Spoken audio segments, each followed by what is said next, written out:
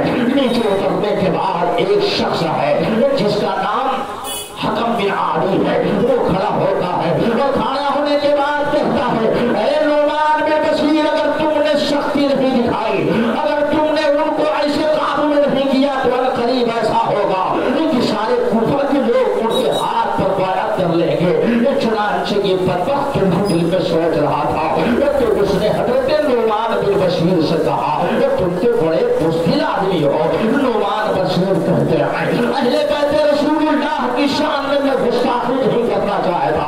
اگر تمہیں لگتا ہے کہ میں سب سے کمزور ہوں، اگر اہل بیت کی محبت میں کمزوری کا ثبوت دے رہا ہے تو نعمان بن بشیر اس کے لیے تیار ہے.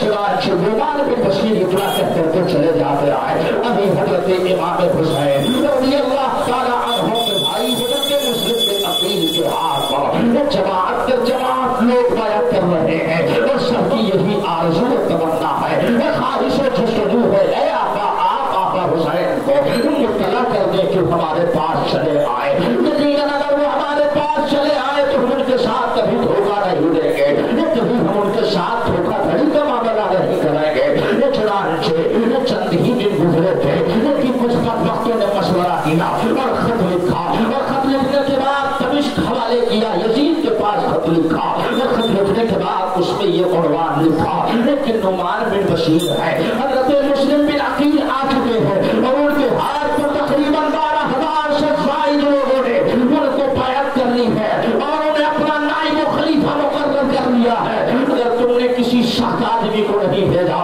تو قریب ایسا ہوگا کہ سارے لوگ حضرت مسلم بن عقیل کے ہاتھ پر بیعت ہو جائیں گے. چنانچہ تاریخ بتاتی ہے کہ یزید کا ایک مشیر تھا، یزید کا ایک وزیر تھا جس کا نام تاریخ میں سرجیل بتایا جاتا ہے. وہ سرجیل جو تھا وہ عیسائی تھا، وہ عیسائی تھا.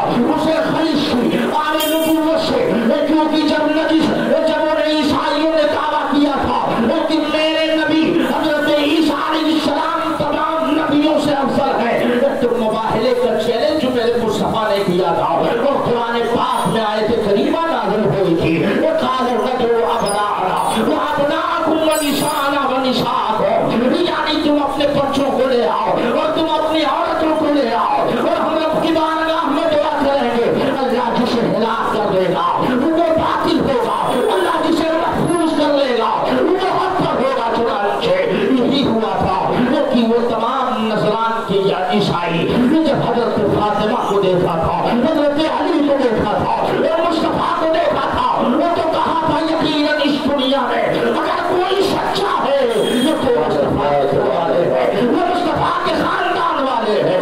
چنانچہ یہی خلش اس کے اندر تھی. وہ عیسائی نے مشورہ دیا، کہا اے یزید ایسے شخص کو بھیجو جو سب سے بڑا ظالم ہو اور جس کا مزاج سب سے زیادہ سخت ہو.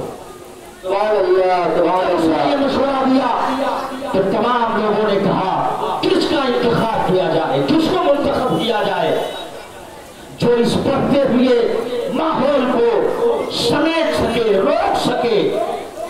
تو اس نے کہا بصرہ کا جو گورنر ہے عبید اللہ ابن زیاد اسے منتخب کرو، وہ بہت سخت ہے. چنانچہ یزید نے ابن زیاد کو بلایا اور ابن زیاد کو بلانے کے بعد اس نے کہا میں تمہیں کوفہ کا گورنر بناتا ہوں اور میں وہاں کی حاکمیت تمہارے ہاتھ میں دیتا ہوں. ابن زیاد نے کہا وہاں تو نعمان بن بشیر ہے گورنر. تو اس نے کہا یہ خط لو اور جب تم وہاں پہنچنا تو تم اسے معذور کر دینا اور کہنا یزید نے تمہاری گورنری سے تمہیں برخاست کر دیا. چنانچہ ابن زیاد اپنے 50 ہمراہیوں کے ساتھ گھوڑے پر سوار ہوا اور یہ وقت لے کر کے یہ خط لے کر کے پہنچا. اور جب وہ پہنچنے کے لیے مقام قادسیہ کے قریب پہنچا تو اس نے اپنے تمام گھر والوں کو اور اپنے تمام سپاہیوں کو ایک جگہ ٹھہرا دیا اور ٹھہرانے کے بعد اس نے 10 گھڑ سواروں کو لیا اور گھڑ سواروں کو لینے کے بعد گھوڑے پر سوار ہو گیا حجازی لباس پہنا اور لباس پہننے کے بعد اپنے سر کو ڈھک لیا، اپنے سر کو ڈھک لیا اور چہرے پر نقاب ڈال لی۔ چنانچہ جب یہ دارالامارات کے دروازے پر پہنچا تو نماز مغرب اور عشاء کے درمیان پہنچا اور حجازی لباس پہن کر کے وہ داخل ہونا چاہتا تھا۔ اس کی چالاکی اور اس کی مکاری بہت مقبول تھی۔ اور رات میں اس لیے داخل ہوا چونکہ پہلے لائٹ وغیرہ کا زمانہ نہیں تھا، چراغ کا زمانہ تھا، پھیلی جلائی جاتی تھی، لانٹین جلایا جاتا تھا، تو اس میں برابر کسی کا چہرہ جب اندھیرا چھا جاتا تو نظر نہیں آتا تھا۔ اس لیے وہ رات کے راستے میں رات میں داخل ہوا اور 10 گھوڑ سواروں کے ساتھ وہ داخل ہوا۔ اور داخل ہونے کے بعد جب اہل کوفہ نے دیکھا کہ کوئی حجازی لباس پہن کر کے گھوڑ سواروں کے ساتھ آیا ہے تو تمام لوگوں نے سمجھا کہ یہ تو محمد رسول اللہ کے تماشے ہیں، یہ شہزادہ علی ہے، یہ شہزادہ فاطمہ ہے۔ چنانچہ سبوں نے خیر مقدم کیا اور خیر مقدم کر کے کہنے لگے ہماری خوشیوں کا مقدر تو عظیم ہے کہ ہمارے درمیان ابن رسول اللہ آ گئے ہیں، چونکہ ابھی کوئی خبر نہیں ہے کسی کو کہ حسین آنے والے ہیں، مگر اس ظالم نے اپنی چالاکی کی بنیاد پر حجازی لباس پہنا ہے، عربی لباس پہنا ہے۔ لوگ یہ سمجھ رہے تھے کہ یہ حسین ابن علی آ رہے ہیں، لوگ یہ سمجھ رہے تھے کہ یہ خاندان نبوت کے چراغ آ رہے ہیں، مگر وہ ابن زیاد تھا۔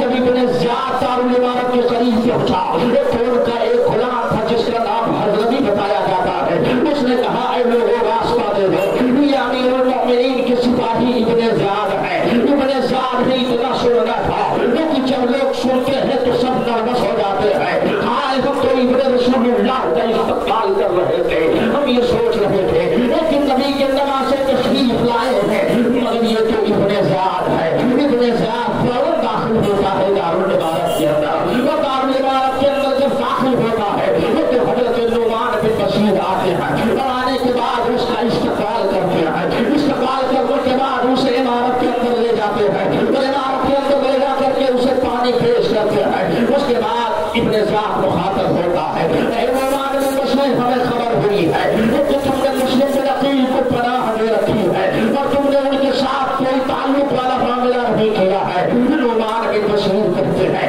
ابن زیاد نواز رسول ہے، وہ نبی کونین صلی اللہ علیہ وسلم کے خاندان کے تعلق رکھنے والے ہیں۔ چنانچہ حضرت نعمان بن بشیر یہ صحابی ہے، مجھے اہل بیت کے مقام کا علم تھا، مجھے اہل بیت کی شان و عظمت کا علم تھا۔ آپ نے کہا کہ ان سے بد کلامی نہیں کر سکتا، میں ان سے کوئی گفتگو نہیں کر سکتا۔ چنانچہ نعمان بن بشیر کو ابن زیاد کہتا ہے کہ میں یزید کی طرف سے امیر بن کر کے آیا ہوں اور تمہیں معذور کیا جاتا ہے۔ چنانچہ نعمان بشیر کو معذور کر دیا جاتا ہے۔ حضرت نعمان بن بشیر اس معذوری ضبطے کو لیتے ہیں اور لینے کے بعد اللہ کا شکر ادا کرتے ہیں اے اللہ تیرا شکر ہے، اے اللہ تو نے مجھے گناہ کبیرہ سے بچا لیا ہے۔ اگر میں یزید کی معیت میں کمر ہوتا تو یقین حسین پر مجھے صلب کرنا ہوتا، مگر اے رب تو نے مجھے معذور کر کے میرے ایمان کو محفوظ کر لیا ہے۔ چنانچہ نعمان بن بشیر نکلتے ہیں اور نکلنے کے بعد اپنے گھر چلے جاتے ہیں۔ اب ابن زیاد کا وقت نے کیا کیا، صبح ہوتی ہے اعلان کر دیتا ہے اے لوگوں کوئی بھی مسلم بن عقیل کو پناہ نہ دے، اگر کسی نے مسلم بن عقیل کو پناہ دی تو اسے قتل کر دیا جائے گا، اگر کسی نے مسلم بن عقیل کا ساتھ دیا تو اس کی گردنیں اڑا دی جائیں گی۔ چنانچہ اس نے بڑے بڑے انسانوں کو پکڑ لیا اور بڑے بڑے قبیلے کے جملہ افراد کو اس نے پکڑ کر کے حراست میں لے لیا اور ان سے کہا تم اپنے اپنے قبیلے والوں سے کہہ دو اگر کسی نے مسلم بن عقیل کا ساتھ دیا تو اسے مار دیا جائے گا۔ چنانچہ عبید اللہ ابن زیاد کی یہ کامیابی، عبید اللہ ابن زیاد کا یہ منصوبہ کامیاب ہوتا ہے۔ چنانچہ ابھی 2 دن ہی گزرے تھے کیچڑ کے ساتھ حضرت امام مسلم کے ساتھ 40,000 کوفیوں نے قسمیں کھائی تھی اے مسلم بن عقیل ہم آپ کے ساتھ ہیں، مگر آپ انہوں نے دھوکہ دے دیا ہے، آج انہوں نے ساتھ چھوڑ دیا ہے۔ تاریخ بتاتی ہے ان کی نماز مغرب پہ آپ نماز ادا کرتے ہیں، آپ دیکھتے ہیں صرف 20,000 لوگوں میں کوئی بھی نماز کے وقت نظر نہیں آتا ہے۔ حضرت امام مسلم ہے جب نماز سے فارغ ہوتے